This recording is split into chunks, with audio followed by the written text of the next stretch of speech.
Students हम discuss करेंगे important news के बारे में। First news is regarding the Afghanistan के पर्सपेक्टिव से है।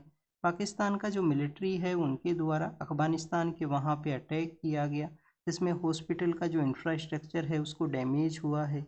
400 के आसपास जो सिविलियन पॉपुलेशन है उनका डेथ हुआ है।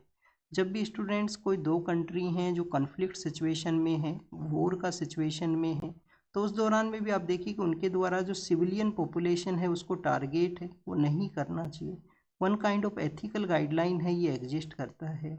बट रिसेंटली जो ग्लोबल लीडरशिप है उसके अंदर आपको ये जो एथिकल गाइडलाइन है उसमें डिक्लाइन देखने के लिए मिलता है। आप देखिए कि यूएस के द्वारा जब ईरान के वहाँ पे अटैक किया गया था, तो यूएस ने भी जो स्कूल गोइंग चिल्ड्रंस हैं उनको अटैक किया था ईरान के वहाँ पे। पाकिस्तान के द्वारा जो हॉस्पिटल के अंदर में जो पेशेंट्स हैं, जो सिविलियन पॉपुलेशन है, उसको यहाँ पे टारगेट है वो किया गया है। पाकिस्तान के एलिगेशंस हैं वो क्या हैं कि कुछ ऐसे इंसर्जेंट ऑर्गेनाइजेशन हैं जो उनके वहाँ पे अटैक करते हैं, और उनको आप देखिए कि अफगानिस्तान का जो गवर्नमेंट है वो सपोर्ट प्रोवाइड करता है, उनको टारगेट करते हुए ये अटैक उन्होंने किया है। हमारी यूपीएससी के एग्ज़ाम के पर्पज़ से क्या बेसिक इन्फॉर्मेशन आपको पता होना चाहिए, तो आपको जानकारी ये होना चाहिए कि अफ़गानिस्तान और पाकिस्तान कंटिन्यूस कन्फ्लिक्ट में हैं।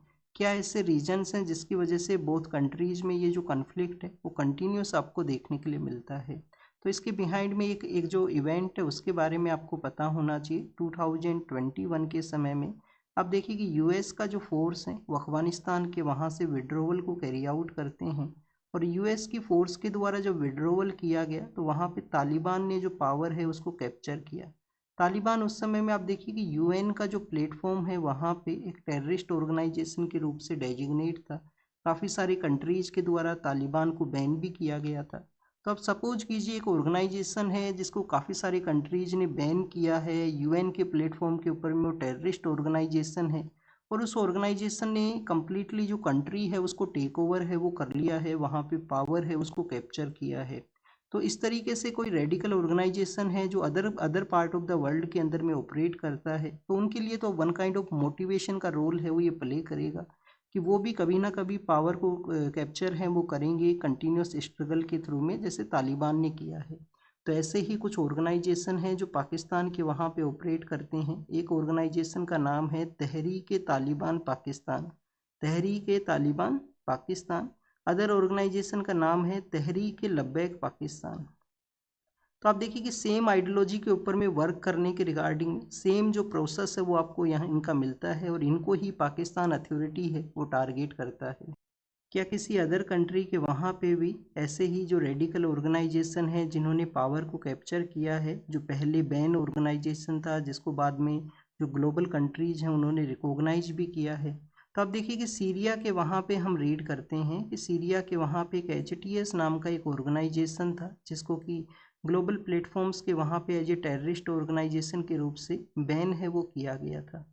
पर 2024-25 के समय में एचटीएस के द्वारा सीरिया के वहाँ पे जो पावर है उसको कैप्चर कर लिया गया, और बाद में आप देखिए कि यूएस के जो प्रेसिडेंट हैं वो भी एचटीएस के जो लीडर हैं उनके साथ में मिले थे, जिनको कि ग्लोबल टेररिस्ट है वो डेजिग्नेट किया गया था यूएस के द्वारा भी और यूएन के जो प्लेटफॉर्म है वहाँ पे भी। अब ये तो आप देखिए कि वो रीजन्स हुए जिसकी वजह से कन्फ्लिक्ट एग्जिस्ट करता है। ये ऑर्गेनाइजेशंस का जो आइडियोलॉजी है वो मोर वे के अंदर में प्रमोट ना हो जो पाकिस्तान में ऑपरेट किया करते हैं। यूपीएससी आपसे किस तरीके से क्वेश्चन यहाँ से पूछ सकता है, इस न्यूज़ को जब आप रीड करोगे तो यहाँ पे एक कैंप के बारे में भी मेंशन है वो किया गया है।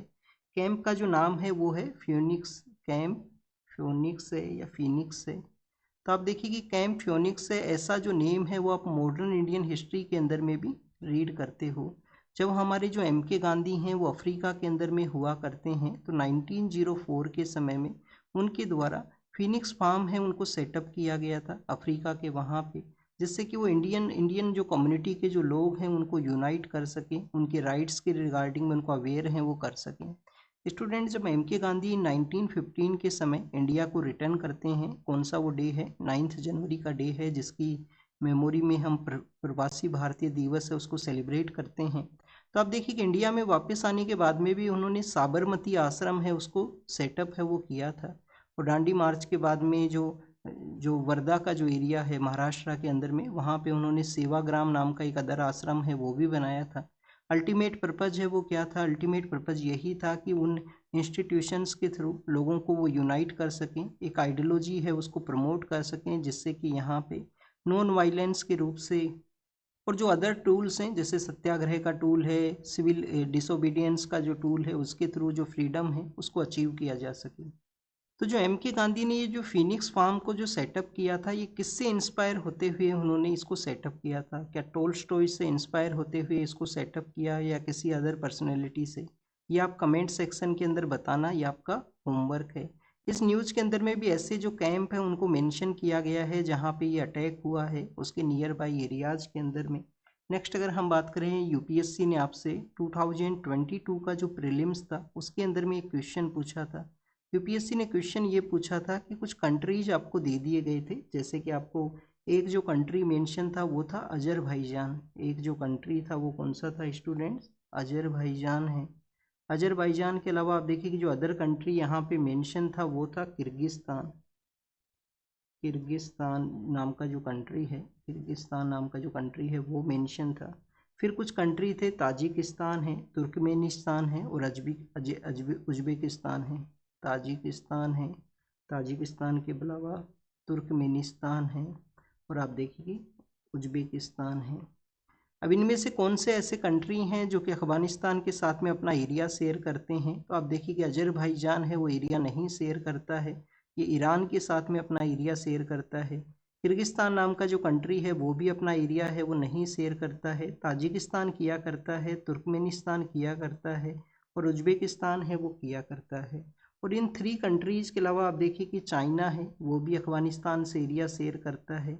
वाखन नाम का एक कॉरिडोर है, वखन या वाखन नाम का एक कॉरिडोर है, उसके थ्रू काफ़ी स्मॉलर कॉरिडोर है जिसके थ्रू चाइना और अफगानिस्तान है वो कनेक्टेड हैं। एक पार्ट आप देखिए लार्जर जो पार्ट है वो पाकिस्तान के साथ में भी शेयर होता है अफगानिस्तान का। और आपको ईरान के साथ में भी जो बॉर्डर है वो देखने के लिए मिलेगा, ईरान के साथ में भी बॉर्डर है वो हुआ करता है। तो इस तरीके से कंट्री एरिया शेयर करते हैं। कोई भी प्लेस अगर न्यूज़ में है तो उससे यूपीएससी आपसे क्वेश्चन है वो पूछ सकता है। नेक्स्ट अगर हम बात करें स्टूडेंट्स, इंडिया और अफगानिस्तान के रिलेशंस किस तरीके से हैं? इंडिया ऑफिशियली वे के अंदर में तालिबान को रिकॉग्नाइज तो नहीं करता है, बट तालिबान का जो लीडरशिप है वहाँ से आप देखिए कि जो मिनिस्टर्स हैं वो इंडिया के लिए आए हैं, काफ़ी बार उनका विजिट हुआ है पिछले कुछ मंथ्स के दौरान में। तो ये शो करता है कि इंडिया अपनी जो इंटरेस्ट हैं, इंडिया के जो इंटरेस्ट हैं सेंट्रल एशिया के अंदर में, उनको सिक्योर करने के लिए तालिबान के साथ में हमारा जो डिस्कशन है वो इम्पोर्टेंट है। कोई भी पर्सन जो पावर में है उसके साथ में हमें डिस्कशन है वो करना होता है कि जिससे कि हम हमारे जो इंटरेस्ट है उनको सिक्योर कर सकें। जब आप देखिए कि तालिबान से पहले वहाँ पे गवर्नमेंट का रूल हुआ करता था अफ़गानिस्तान के कुछ पार्ट में, कम्प्लीटली पार्ट गवर्नमेंट के कंट्रोल में कभी भी नहीं था। तो उस समय में इंडियन गवर्नमेंट ने काफ़ी सारे जो प्रोजेक्ट हैं वो अफ़गानिस्तान में चलाए थे। जैसे कि एक जो प्रोजेक्ट है उसका नाम है अफ़गानिस्तान का जो पार्लियामेंट का जो बिल्डिंग है, अफगानिस्तान का जो पार्लियामेंट है उसका जो बिल्डिंग है वो इंडिया ने ही आप देखिए कि डेवलप किया था। वहाँ पे एक सलमा नाम का जो डैम है वो बनाया था इंडियन गवर्नमेंट ने। सहतूत नाम का एक डैम है वो भी इंडियन गवर्नमेंट ने कंस्ट्रक्ट है वो किया था। इलेक्ट्रिसिटी के सप्लाई के लिए ठुमरी नाम का एक जगह है, वहाँ पे जो इलेक्ट्रिसिटी का जो स्टेशन है उसको सेटअप किया गया। तो ऐसे काफ़ी सारे जो प्रोजेक्ट हैं वो इंडिया के द्वारा चलाए गए। जीरान से लेकर डेलाराम नाम की एक जगह है, वहाँ पे रोड का जो कंस्ट्रक्शन है वो इंडिया ने किया था। तो ये प्रोजेक्ट आपको पता होने चाहिए। हो सकता है जीएस पेपर सेकंड में आपसे क्वेश्चन पूछ लिया जाए कि इंडिया और अफगानिस्तान के जो रिलेशन हैं वो किस तरीके से हैं। कुछ ऐसे प्रोजेक्ट्स आप क्रिटिकली वे के अंदर में मेंशन कीजिए जो हमारी जो जो सेंट्रल एशिया के कनेक्टिविटी के लिए एक इम्पोर्टेंट पॉलिसी का रोल है वो प्ले करते हों। तो आप जेरान से डेलाराम का जो रोड है वो बता सकते हो, जिससे हम चाहबार के थ्रू जो चाहबार पोर्ट के थ्रू जो भी सप्लाई करते हैं वो कंटिन्यूस अफगानिस्तान के अंदर में पास है वो हुआ करती है। तो ये चाहबार पोर्ट है वो भी इसी वजह से हमने डेवलप किया था कि वहाँ पे हम बेसिकली हमारा जो सेंट्रल एशिया के साथ में जो कनेक्ट है वो हो सके।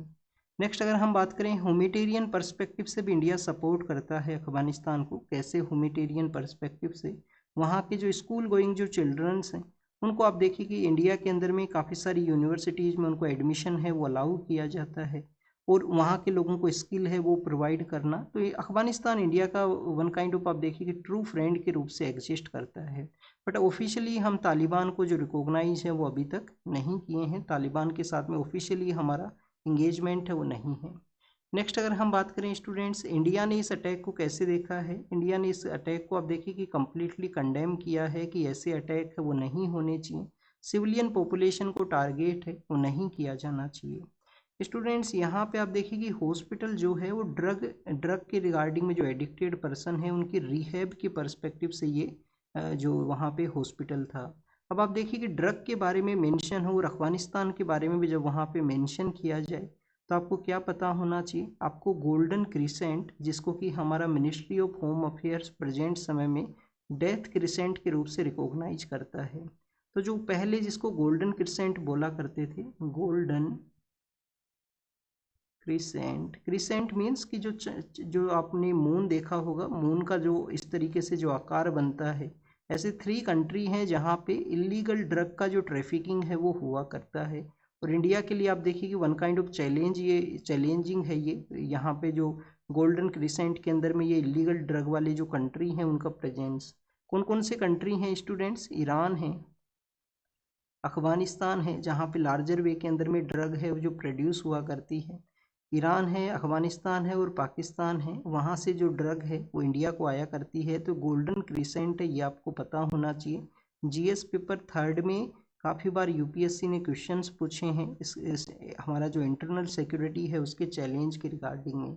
नेक्स्ट अगर हम बात करें स्टूडेंट्स, ईरान के पर्सपेक्टिव से है, ईरान के जो सिक्योरिटी के जो हेड थे उनकी डेथ का एक न्यूज़ है कि उनको असैसिनेट कर दिया गया है यहाँ पे इजराइल के द्वारा।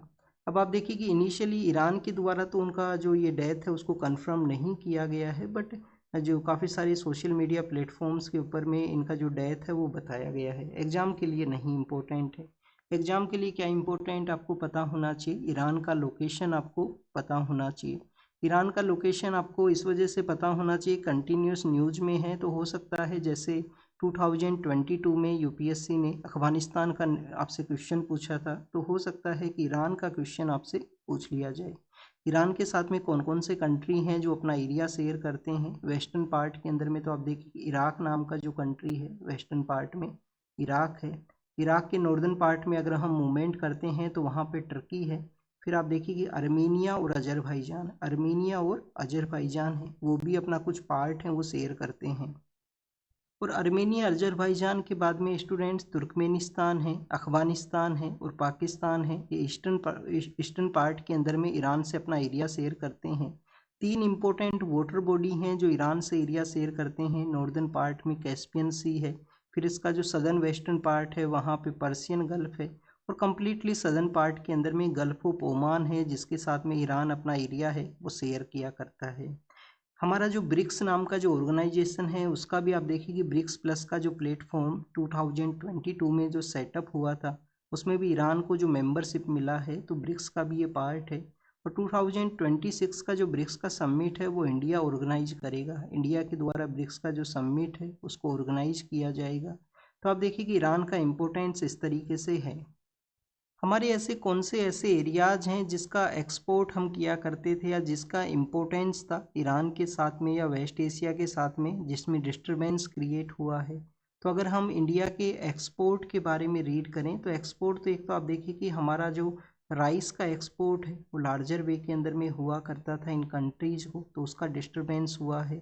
हमारे यहाँ पे जो काफ़ी सारी इंडस्ट्री हैं जो ऑपरेट किया करती हैं, फ्यूल एंड गैस के अलावा का जो इंडस्ट्री को हम रीड कर रहे हैं, तो आप देखिए कि हमारे यहाँ पे जैसे जो टाइल मेकिंग जो इंडस्ट्री है जो कि मोरबी के वहाँ पे एग्जिस्ट करती है, मोरबी गुजरात में एक जगह, तो उस प्रोसेस के अंदर में वेस्ट एशिया से ही काफ़ी सारा जो गैस का जो सप्लाई है वो वेस्ट एशिया से आया करता है। वैसी इंडस्ट्रीज़ में भी जो गैस है उसको यूज किया जाता है।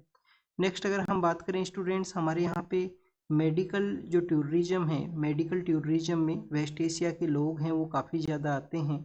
अब आप देखिए उसमें भी डिस्टरबेंस हुआ है, उसमें भी डिक्लाइन है वो क्रिएट हुआ है। इंडिया का जो हेल्थ केयर फैसिलिटीज़ हैं उसके लिए इंडिया जाना जाता है, वेस्ट एशिया से काफ़ी सारे लोग हैं वो इंडिया के लिए आया करते हैं।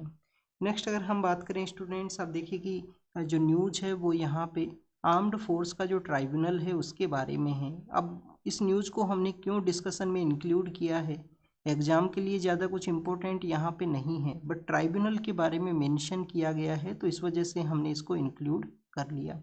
एक कोई ऑफिसर हैं जो मालेगांव ब्लास्ट का जो केस था जिसमें इनको एक्विट कर दिया गया था लास्ट ईयर के दौरान में, और इन्होंने अब अपना जो इनका जो प्रमोशन है वो होना चाहिए, कितने समय तक ये जेल के अंदर में रहे हैं, तो उसके रिगार्डिंग में इनका एक चैलेंज था जिसको कि ट्राइब्यूनल के द्वारा स्टे किया गया है इनकी रिटायरमेंट के रिगार्डिंग में। अब हम ट्राइब्यूनल्स के बारे में रीड करेंगे। ट्राइब्यूनल का जो पार्ट है हमारे कॉन्स्टिट्यूशन में आप देखिए कि जो टोटल जो पार्ट हैं वो काफ़ी कम होते थे। प्रेजेंट समय में जो पार्ट हैं इंडियन कॉन्स्टिट्यूशन के वो इंक्रीज हुए हैं आफ्टर द कॉन्स्टिट्यूशन कमेंसमेंट, और प्रेजेंट समय में अगर हम डिफरेंस करें तो आप देखिए कि जो जो हमारे यहाँ पे जो ट्राइब्यूनल हैं उनको कहाँ पे मेंशन किया गया है, आर्टिकल 323A, आर्टिकल 323B। आप देखिए कि टू टाइप ऑफ ये ट्राइब्यूनल हैं, एक तो एडमिनिस्ट्रेटिव पर्पज ऑफ ट्राइब्यूनल्स को तो ए कैटेगरी में रखा गया है, अदर पर्पज ऑफ ट्राइब्यूनल को बी कैटेगरी के अंदर में। फिर आप देखिए कि ये कब आया एग्जिस्टेंस में, 42nd कॉन्स्टिट्यूशन अमेंडमेंट एक्ट के थ्रू ही इनको इंक्लूड है वो किया गया था 1976 के समय में। स्टूडेंट्स, जब हम ट्राइब्यूनल के बारे में बात करते हैं और एडमिनिस्ट्रेटिव ट्राइब्यूनल के बारे में देखते हैं तो एडमिनिस्ट्रेटिव वे के अंदर में हमारा एक ट्राइब्यूनल है जिसको कि हम कैट के नाम से जानते हैं, central administrative tribunal CAT. CAT के अंदर में कौन से ऐसे एरिया हैं, कौन से ऐसे पर्सनल हैं जिनको हम कवर नहीं करते हैं? क्या हम यहाँ पे डिफेंस फोर्स के जो लोग हैं उनको कैट के अंदर में कवर नहीं करते हैं, या कोई अदर यहाँ पे सर्विस के पर्सनल भी हैं जिनको हम कवर नहीं करते हैं क्या? तो कैट के बारे में आपको लक्ष्मीकांत के आपका जो बुक है उसमें दिया गया है, तो आपको ये एक्सेप्शन पता होने चाहिए। एक तो आप देखिए कि डिफेंस फोर्स के जो लोग हैं, जो हमारी डिफेंस फोर्स हैं उनके जो लोग हैं उनको हम नहीं कवर करते हैं। फिर हमारे यहाँ पे जो सुप्रीम कोर्ट के जो ऑफिसर्स हैं, सुप्रीम कोर्ट के जो ऑफिसर हैं, सुप्रीम कोर्ट के जो ऑफिसर हैं, जो स्टाफ है, उनको भी हम नहीं कवर करते हैं कैट के अंडर में। और स्टूडेंट्स, इसके अलावा हम पार्लियामेंट का जो सेक्रेटरीट के जो स्टाफ के जो लोग हैं उनको भी कैट के अंदर में कवर है वो नहीं किया जाता है। तो ये कुछ ऐसे लोग हैं जिनको कैट अपने डोमेन में नहीं कवर करता है। नेक्स्ट अगर हम बात करें, एक हमारे यहाँ पे एक्टिविस्ट हैं उमर खालिद, जिनको कंटिन्यूस जेल में रखा गया है, तो उनकी डिटेंशन को आर्बिट्रेरी बताया गया है यूएन के फोरम के वहाँ पे। अब देखिए कि यूएपीए के एक्ट के अंडर में उनको चार्ज किया गया था, उनको बेसिकली जेल में रखा गया है, और उनका जो कम्प्लीटली उनको बेल है वो नहीं मिला है, जिसको अलग अलग प्लेटफॉर्म्स पे काफ़ी बार जो कंडेम है वो किया जाता है। एग्ज़ाम के लिए क्या बेसिक इन्फॉर्मेशन आपको पता होना चाहिए, universal declaration of human right के बारे में यहाँ पे मेंशन है, universal declaration of human right. 1948 के समय में जब ये डिक्लेरेशन एग्जिस्टेंस में आता है तो हमारे यहाँ पे काफ़ी फेमस पर्सनैलिटी थे, हंसा मेहता। हंसा मेहता हैं वो इंडिया को रिप्रेजेंट किए थे universal declaration of human right का जो डिस्कशन है वहाँ पे, और 1948 के समय इसको अडोप्ट किया गया था जो काफ़ी बेसिक ह्यूमन राइट्स को वहाँ पे बताता है। हंसा मेहता वो पर्सनैलिटी हैं, वुमेन पर्सनैलिटी हैं, जिन्होंने हमारे कॉन्स्टिट्यूशन असेंबली के अंदर में भी जो हमारे यहाँ पे वुमेन्स उसके पार्ट रहे थे, उसके भी पार्ट थे वो कॉन्स्टिट्यूशन असेंबली के भी। नेक्स्ट अगर हम रीड करें स्टूडेंट्स, टाइगर्स के बारे में है। अब देखिए कि संडे का जो न्यूज़पेपर था, द हिंदू का जो न्यूज़पेपर, उसमें हमने रीड किया था कि हमारा जो NTCA है, नेशनल टाइगर कंजर्वेशन अथॉरिटी, उसका एक रिपोर्ट बताता है कि हमारे यहाँ पे लास्ट ईयर के दौरान में 166 जो टाइगर्स हैं उनका डेथ हुआ है। और ऐसा ही एक न्यूज़ है जो कर्नाटक के रिलेटेड है, बांदीपुर टाइगर रिजर्व से रिलेटेड ये टाइगर्स थे जिनका कि इलेक्ट्रिसिटी के वायर के कांटेक्ट में आने की वजह से डेथ यहाँ पे हुआ है। क्या ऐसे रीजंस हैं जिसकी वजह से हमारे यहाँ पे जो टाइगर्स की जो डेथ हैं वो देखने के लिए मिले हैं? एक तो आप देखिए कि उनका अपना टेरिटरी के लिए भी फाइट होती है, दो जो टाइगर्स हैं अपना टेरिटरी के लिए भी फाइट किया करते हैं, उनका एक अनडिमार्केटेड एक टेरिटरी हुआ करता है, अगर उस कोई अदर पर्सन उनके टेरिटरी में एंटर करता है तो वो फाइटिंग को किया करते हैं। सेकंड, अगर हम बात करें ह्यूमन और वाइल्ड लाइफ का कन्फ्लिक्ट होना, ह्यूमन और वाइल्ड लाइफ का कन्फ्लिक्ट होना वो भी एक रीज़न है जिसकी वजह से ऐसे इंसिडेंट हुआ करते हैं। और फिर आप देखिए कि इस तरीके से इलेक्ट्रिसिटी वायर के साथ में उनका कॉन्टैक्ट में आना, व्हीकल के साथ में उनका कोलिजन होना, तो ऐसे काफ़ी अदर रीजन्स हैं जिसकी वजह से टाइगर्स का जो डेथ है वो मिलती है। कब हमारे यहाँ पे हमने प्रोजेक्ट टाइगर को स्टार्ट किया था? 1973 के समय में हमने जो प्रोजेक्ट टाइगर है उसको स्टार्ट किया था। 1973 के समय में हमने जो प्रोजेक्ट टाइगर है उसको स्टार्ट किया था। हमारे यहाँ पे जो नंबर ऑफ टाइगर रिजर्व्स हैं वो भी इंक्रीज हुए हैं। आप देखिए कि उस समय काफ़ी कम हुआ करते थे, अब काफ़ी ज़्यादा हैं। टाइगर का जो पॉपुलेशन है वो भी इंक्रीज हुआ है हमारे कंट्री के अंदर में। और एनटीसीए के बारे में अगर हम रीड करें तो हाईएस्ट ये अथॉरिटी है टाइगर्स के बारे में डिसीजन लेने के लिए, जिसको कि वाइल्ड लाइफ प्रोटेक्शन एक्ट 1972 के थ्रू अमेंड करते हुए 2006 के समय क्रिएट है वो किया गया था एनटीसीए को। तो this is all the information related to the tigers के बारे में। टाइगर का जो IUCN स्टेटस है वो क्या है ये आप कमेंट सेक्शन के अंदर बताना, ये आपका होमवर्क है। नेक्स्ट अगर हम बात करें स्टूडेंट्स लद्दाख के बारे में है, जब भी हम हमारे कंट्री के अंदर में डेमोक्रेसी के बारे में या गवर्नमेंट के साथ में कोऑपरेशन के बारे में रीड करते हैं, बट आप देखिए कि गवर्नमेंट के लिए डिमांड के लिए अगर लद्दाख का जो पार्ट है वो कोई भी एजिटेशन को करता है तो वो एक सेंसिटिव इश्यू है। सेंसिटिव इश्यू क्यों है? एक तो बॉर्डर स्टेट के अंदर में इस तरीके का जो डिमांड होना कंटिन्यूस कंसर्न्स को रेज करता है। बट गवर्नमेंट का रिस्पॉन्सिबिलिटी क्या है कि ऐसे जो लोग हैं उनको कंटिन्यूस कॉन्फिडेंस बिल्डिंग मेजर्स को डेवलप करना चाहिए, उनका जो डिमांड है उसको फुलफ़िल करना चाहिए। जैसे लद्दाख के लोगों ने डिमांड किया है, वहाँ पे क्लाइमेट एक्टिविस्ट हुआ करते थे जिनको कि NSA एक्ट के थ्रू आप देखिएगा अरेस्ट कर लिया गया था। अब उनका रिलीज भी हुआ है, NSA एक्ट के थ्रू उनका रिलीज भी कर दिया गया है। 1980s का ये एक्ट है। तो बॉर्डर एरियाज़ में अगर हमें अपना जो कॉन्फिडेंस बिल्डिंग मेजर्स को हम कैरी आउट करेंगे तो बेटर रिजल्ट्स वो यहाँ पे मिलेंगे। फिर स्टूडेंट्स प्रिजन के बारे में है, जेल के बारे में। जब भी हम जेल के बारे में रीड करते हैं तो क्या बेसिक इंफॉर्मेशन आपको होना चाहिए कि प्रिजन जो है वो स्टेट लिस्ट में आया करता है। प्रिजन किस में आया करता है स्टूडेंट्स? स्टेट लिस्ट का ये पार्ट है। Prison as a subject state list का पार्ट है। रिसेंटली आप देखिए कि हमारी जो प्रिजन एरियाज हैं जिसमें ओवर क्राउड का जो सिचुएशन हम हमेशा रीड करते हैं कि हमारे जितना जो प्रिजन एरिया है उसमें ऑक्यूपेंसी रेट है वो काफ़ी ज़्यादा है। ओवर क्राउड हैं हमारे यहाँ पे प्रिजन। ओवर क्राउड हैं तो हाइजीनिक है वो नहीं होंगे, हाइजीनिक कंडीशन है वो बेटर नहीं होगा। और हाइजीनिक कंडीशन अगर बेटर नहीं होगा तो आप देखिए कि डिजीज़ का जो स्प्रेड होना काफ़ी ईजी है। डिजीज़ का स्प्रेड होना काफ़ी ईजी है। जैसे कि आप देखिए कि ट्यूबरक्लोसिस है, HIV के जो पेशेंट्स हैं वो भी हमारे यहाँ पे लार्जर मिले हैं जेल्स के अंदर में। तो ऐसे कुछ इंसिडेंट्स बताए गए हैं जिनका स्प्रेड होना काफ़ी ज़्यादा इजी है, क्योंकि कुछ ऐसी भी प्रिजन है जहाँ पे ऑक्यूपेंसी रेट 400% है। कुछ ऐसे भी हैं जहाँ पे एवरेज वे में आपको 150% मिलेगा कि 100 लोग होने चाहिए, वहाँ पे 150 लोगों का प्रेजेंस है। अभी रिसेंटली वेस्ट बंगाल के वहाँ पे एक जेल था जिसके अंदर में आप देखिए कि हरपेस सिम्प्लेक्स नाम का जो वायरस है उसका आउटब्रेक हुआ था। वैसे तो ये वायरस के जो सिम्टम्स हैं वो हर एक पर्सन में प्रेजेंट होते हैं, बट अगर हाइजीनिक कंडीशन बेटर नहीं है तो इसका आउटब्रेक होता है। और आउटब्रेक जब इसका होता है तो आप देखिए कि एंसेफ्लाइटिस का जो कंडीशन अगर डेवलप होता है तो पर्सन का जो डेथ है वो भी हो सकता है।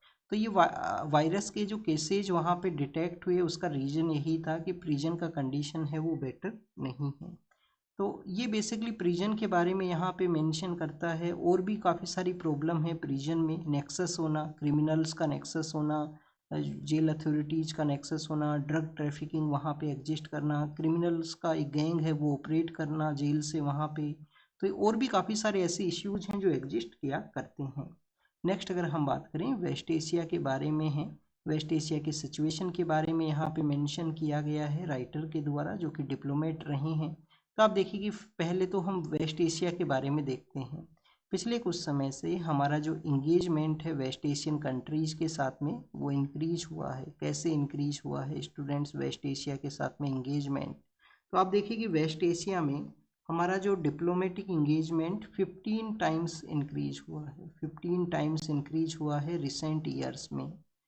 इसको आप देख सकते हो। वहाँ पे हमारा जो जो पॉपुलेशन है या इसका जो वेस्ट एशिया का इंडिया के साथ में जो बाइलेटरल ट्रेड का जो कंट्रीब्यूशन है वो 160 मिलियन का एग्जिस्ट करता है।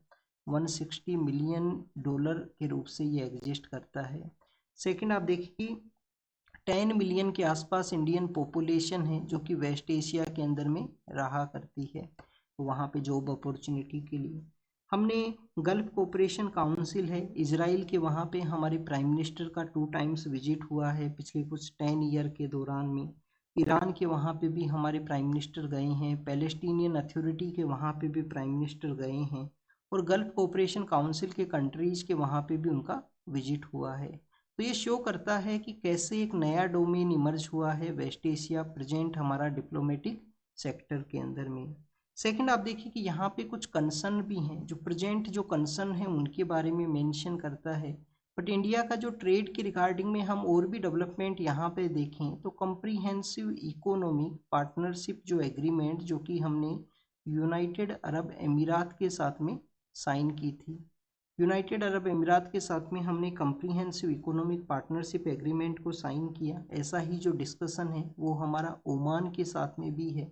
ऐसा ही जो डिस्कशन है वो हमारा यहाँ पे देखिए कि जो इजराइल के साथ में भी है, गल्फ कोऑपरेशन इजराइल के साथ में भी है, गल्फ कोऑपरेशन काउंसिल के जो 6 कंट्रीज हैं उनके साथ में भी है। तो ये बेसिकली एक नई सिचुएशन को बताता है, हमें एक बैलेंस अप्रोच को कैरी आउट करना चाहिए। वहाँ पे जो भी वॉर का सिचुएशन है उस दौरान में भी हमें एक बैलेंस अप्रोच को रखना चाहिए, जो ये इम्पोर्टेंस है, जो बायलेटरल ट्रेड है, जो हम कैरी फॉरवर्ड कर सकें। फिर ब्रिक्स के बारे में है, 5 कंट्रीज का ये ऑर्गेनाइजेशन जो कि 2022 के समय में एक्सपेंड होता है, और जो ब्रिक्स प्लस नाम से जो ऑर्गेनाइजेशन है वो सेटअप किया गया।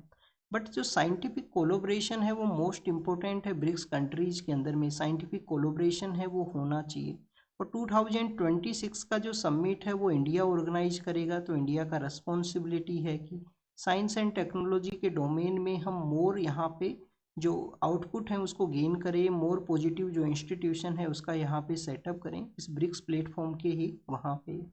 जो जो यहाँ पे ब्रिक्स प्लस नाम का जो ऑर्गेनाइजेशन सेटअप हुआ है, ब्रिक्स में मोर मेंबरशिप जो मिली हैं, इनमें कौन कौन से कंट्री हैं स्टूडेंट्स? अब देखिए कि सऊदी है, सऊदी ने अभी ऑफिशियली ज्वाइन नहीं किया है, सऊदी ने ऑफिशियली अभी ज्वाइन नहीं किया है। सऊदी के अलावा स्टूडेंट्स इजिप्ट है, सऊदी के अलावा इजिप्ट है, इजिप्ट के अलावा यूनाइटेड अरब अमीरात है, यूएई है यहाँ पे। यूएई के अलावा आप देखिए इथोपिया है, इथोपिया है जो कि एक लैंडलॉक कंट्री है, और अभी सूडान के काफ़ी सारे लोग इथोपिया के लिए माइग्रेट भी किए हैं। इंडोनेशिया है, इंडोनेशिया है, और स्टूडेंट्स ईरान भी है, ईरान भी इसका पार्ट है। नेक्स्ट अगर हम बात करें रूरल जॉब के बारे में है, तो आप देखिए कि हमने एक रूरल जॉब के बारे में हमारे यहाँ पे एमजी नरेगा नाम का एक प्रोग्राम है वो हुआ करता था, एमजी नरेगा नाम का जो प्रोग्राम है वो हुआ करता था। फिर आप देखिए कि उसकी जगह पे नया जो स्कीम है वो लाया गया, जिसका जो नाम है वो क्या है, विकसित भारत गारंटी फॉर रोजगार आजीविका मिशन ग्रामीण, विकसित भारत गारंटी फॉर रोजगार आजीविका मिशन ग्रामीण। बट अभी जो नया नया जो इनिशिएटिव है उसके काफ़ी सारे प्रोविज़न हैं वो एग्जिस्टेंस में नहीं आए हैं।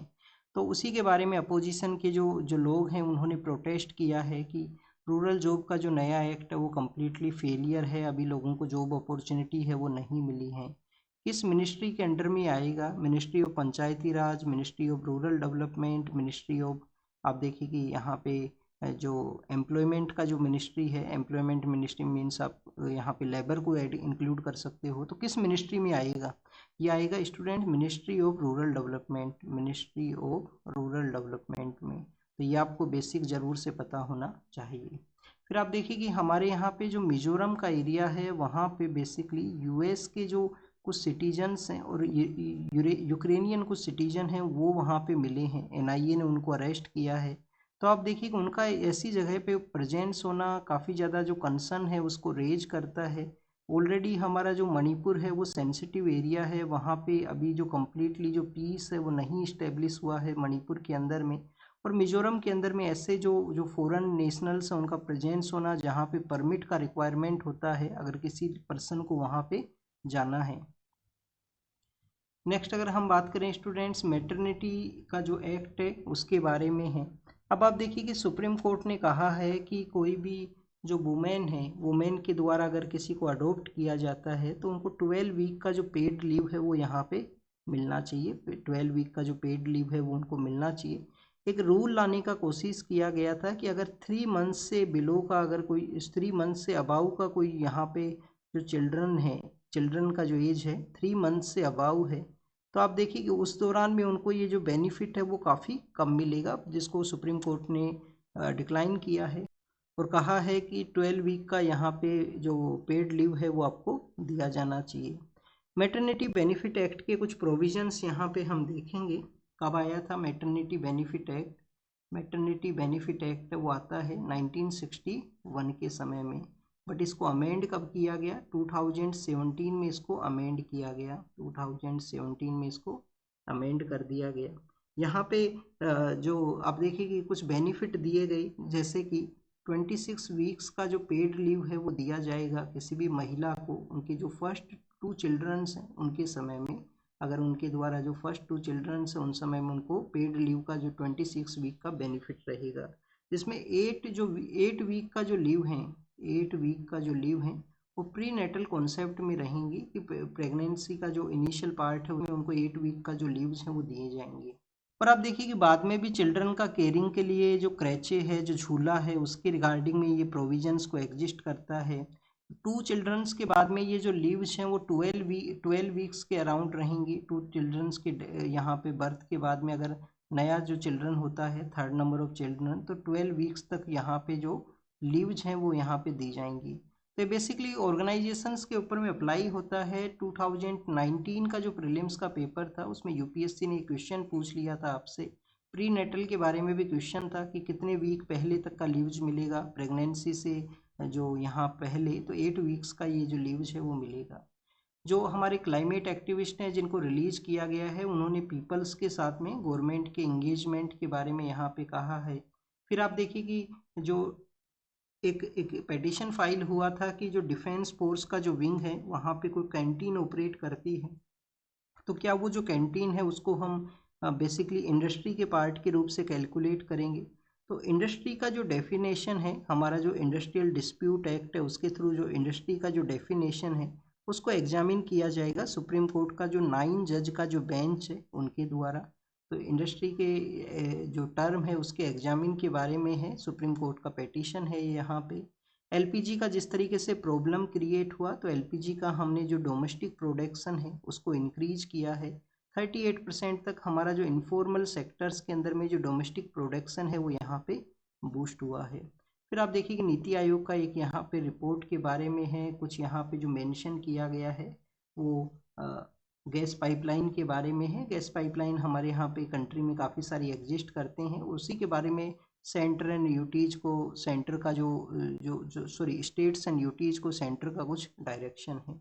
नेक्स्ट अगर हम रीड करें स्टूडेंट्स, नाइजीरिया के बारे में है। नाइजीरिया कहाँ पे है? नाइजीरिया आप देखिए कि वेस्टर्न पार्ट ऑफ अफ्रीका के अंदर में है। गल्फ ऑफ गिनिया है, गिनिया का जो अपर गिनिया का पार्ट है वहाँ पे नाइजीरिया अपना एरिया है वो शेयर करता है। जनवरी के समय हम नाइजीरिया के बारे में रीड किए थे, जब आप देखिए कि जनवरी में यूएस ने नाइजीरिया के एक पार्ट के अंदर में स्ट्राइक को कैरी आउट किया था। तो अब नाइजीरिया में जो सुसाइड अटैक देखने के लिए मिला है जिसमें कुछ लोगों का डेथ हुआ है। नाइजीरिया का लोकेशन ज़रूर से देखना, एक पार्ट के अंदर में इसके जो कैमरून है वो सिचुएटेड है, एक पार्ट के अंदर में जो चैड नाम का जो कंट्री है वो सिचुएटेड है, और वहाँ पे एक लेक भी है, एक लेक भी है जो 3-4 कंट्रीज से अपना एरिया शेयर करता है नाइजीरिया के नॉर्थ ईस्टर्न पार्ट के अंदर में। फिर क्यूबा के बारे में है, क्यूबा में जो इलेक्ट्रिसिटी आप देखिए कि चला गया था वो फिर से रिस्टोर हुआ है, वहाँ पे भी प्रोटेस्ट मिले हैं। कैरेबियन कंट्री है क्यूबा, जिनके यूएस के साथ में बेटर रिलेशंस हैं, वो नहीं हुआ करते हैं। नेक्स्ट अगर हम बात करें स्टूडेंट्स, कोलंबिया और इक्वाडोर के बारे में है, उनके बिटवीन में भी जो कन्फ्लिक्ट देखने के लिए मिला है कोलंबिया और इक्वाडोर के बारे में, जो कि लैटिन अमेरिका की एक कंट्री हैं और वेस्टर्न पार्ट में ये सिचुएटेड हैं। फिर आप देखिए कि साउथ सूडान से काफ़ी सारे लोग इथोपिया के लिए गए हैं, ये यूनिसेफ ने अपने डाटा में बताया है, जो कि वहाँ पे वायलेंस है साउथ सूडान में, तो वायलेंस की वजह से लोग हैं जो कि इथोपिया के लिए गए हैं। इथोपिया जो कि एक लैंडलॉक कंट्री है, बट वहाँ पे जो कंडीशंस हैं वो काफ़ी बेटर हैं। फिर स्टूडेंट्स यहाँ पे लेबनान में जो अटैक हुआ है बगदाद का, और इन सब के बारे में मेंशन है। इजराइल का जो स्ट्राइक है उनको बताया गया। यूएस के वहाँ पे न्यू डेवलपमेंट मिला है कि वहाँ पे जो काउंटर टेररिज्म के जो चीफ थे उन्होंने रिजाइन कर दिया है, तो ये यूएस के बारे में है। This is all the information related to the today's newspaper. आप इसको रीड कीजिए, रिवाइज कीजिए, जो भी इंफॉर्मेशन आपको मिला है उसको नोट डाउन कीजिए। Thank you students, thank you very much.